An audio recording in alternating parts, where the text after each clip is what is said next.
আজ থেকে ৫৫ বছর আগে বাঙালির উপর পাকিস্তান যে অত্যাচার চালিয়েছিল, ঠিক সেই একই নির্মমতার পুনরাবৃত্তি ঘটছে আজ বেলুচিস্তানে। পারমাণবিক শক্তিধর পাকিস্তান কেন আবার ভাঙনের মুখে? ভৌগোলিকভাবে পাকিস্তানের বৃহত্তম প্রদেশ হওয়া সত্ত্বেও দশকের পর দশক ধরে চলা রাষ্ট্রীয় অবহেলা, লুণ্ঠন আর নির্যাতনের কারণে আজ বিচ্ছিন্নতার আগুনে জ্বলছে বেলুচিস্তান। সম্প্রতি দক্ষিণ এশিয়ার বিভিন্ন সংবাদ মাধ্যমে খবর এসেছে, বেলুচিস্তানের মানুষ নিজেদের ভূখণ্ডের স্বাধীনতা ঘোষণা করেছে।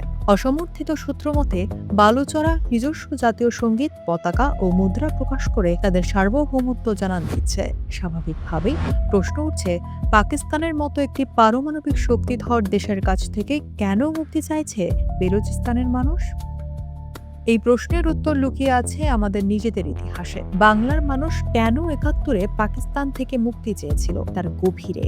স্বাধীনতার ৫.৫ দশক পর আজ বাংলাদেশের নতুন প্রজন্মের অনেকের কাছেই স্বাধীনতার প্রেক্ষাপট অনেকটা ঝাপসা। চাক্ষুষ স্মৃতি না থাকায় অনেকের মস্তিষ্কে ইতিহাস বিকৃতির বীজ বোনা হয়েছে।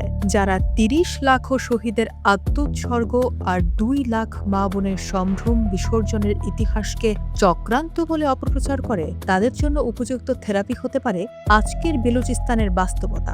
ইতিহাস যেন আজ এক জীবন্ত সত্যের পুনর্মঞ্চায়ন করছে।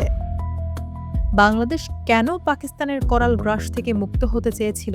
৫৫ বছর পর বেলুচিস্তানের মানুষ ঠিক সেই একই কারণগুলো বিশ্বমঞ্চে তুলে ধরছে। যদি প্রশ্ন করা হয় বেলুচরা কেন স্বাধীনতা চায়, তবে তার উত্তর মিলবে পাকিস্তানের সামরিক বাহিনীর নির্মমতায়। ২০২৬ সালের পরিসংখ্যান অনুযায়ী বেলুচিস্তান আজ এক মৃত্যু উপত্যকা। হিউম্যান রাইটস কাউন্সিল অব বেলুচিস্তানের তথ্য বলছে, এবছরের প্রথম ৪ মাসেই সেখানে ২৬৮ জন বিচার বহির্ভূত হত্যাকাণ্ডের শিকার হয়েছেন এবং গুম করা হয়েছে ৫৩০ জনকে। ২০২৫ সালেও এই গুমের সংখ্যা ছিল ৮ শতাধিক। দশকের পর দশক ধরে চলা এই রাষ্ট্রীয় সিরিয়ার কিলিং হুবহু মনে করিয়ে দেয় ১৯৪৭ সালের পর থেকে বাঙালির উপর চালানো পাকিস্তানি শাসক গোষ্ঠীর নিপীড়নকে। প্রতিবাদ করলেই বাঙালির উপর যেভাবে অত্যাচার নেমে আসতো, আজ ঠিক একই চিত্র বেলুচিস্তানে। শুধু রক্তপাতই নয়, বেলুচদের উপর চালানো হচ্ছে সাংস্কৃতিক নিধন। ঐতিহ্যগতভাবে ধর্মনিরপেক্ষ বেলুচ সংস্কৃতির উপর চাপিয়ে দেওয়া হয়েছে উর্দু নামক একটি ভিনদেশি ভাষা। শিক্ষা প্রতিষ্ঠানে উর্দুকে বাধ্যতামূলক করে তাদের নিজস্ব ভাষাকে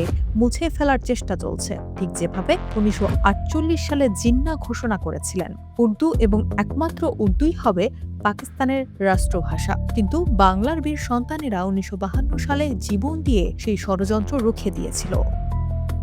আজ পাকিস্তান বেলুচিস্তানে দেদারসে উগ্র ধর্মীয় শিক্ষা প্রতিষ্ঠানে অর্থায়ন করে তাদের সংস্কৃতি ধ্বংস করছে, যা ৭১-এর আগে পূর্ববঙ্গেও তারা করেছিল।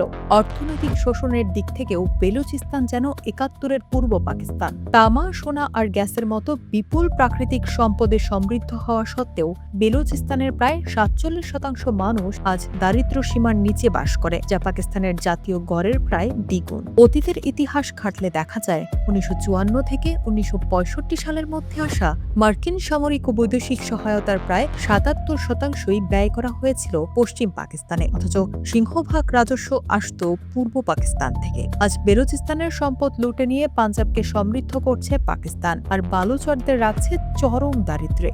আজ যারা প্রশ্ন তোলেন পাকিস্তান থেকে আমরা কেন স্বাধীন হলাম, তাদের জন্য বেলুচিস্তান এক জীবন্ত উদাহরণ।